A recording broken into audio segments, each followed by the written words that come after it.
Hello viewers, সবাইকে সালাম, আসসালামু আলাইকুম। আমরা আজকে আসলাম একটু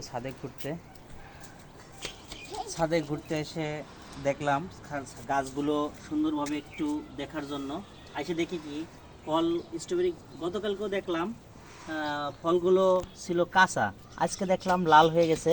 একটা লাল হয়েছে, এদিকতে আরেকটাও লাল হয়েছে, অনেক সুন্দর পাকে গেছে স্ট্রবেরি। স্ট্রবেরি ফলগুলো খুব সুস্বাদু এবং অনেক ভালো খাইতে।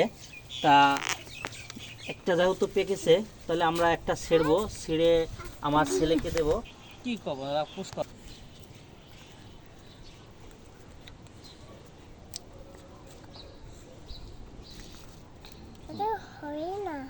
নাও। গাছগুলো দেখতে দেখতে দেখলাম অনেকগুলো স্ট্রবেরি ধরেছে, তার মধ্যে দুইটা ফল পাকিছে, তার মধ্যে একটা বেশি পাকিছে আর একটা একটু কম পাকিছে। বেশি পাকাটা ছিঁড়লাম এবং পরেরগুলো দেখলাম যে মোটামুটি ভালোই ফল, একটু বড় হয়েছে। তা কয়েকদিন পরে ইনশাল্লাহ পাইকে যাবে। এগুলো পাইকে গেলে আমরা নেক্সট ভিডিওতে এগুলো শেয়ার করব ইনশাল্লাহ। তা গাছগুলো মাশাল্লাহ ভালো হয়েছে। যদি ছাদে কেউ আপনারা চাষ করতে চান, তাহলে ছাদে উপযুক্ত চাষের জন্য স্ট্রবেরি উত্তম। স্ট্রবেরি চাষ করবেন, নিশ্চয়ই ইনশাল্লাহ ভালো ফলাফল পাওয়া যাবে।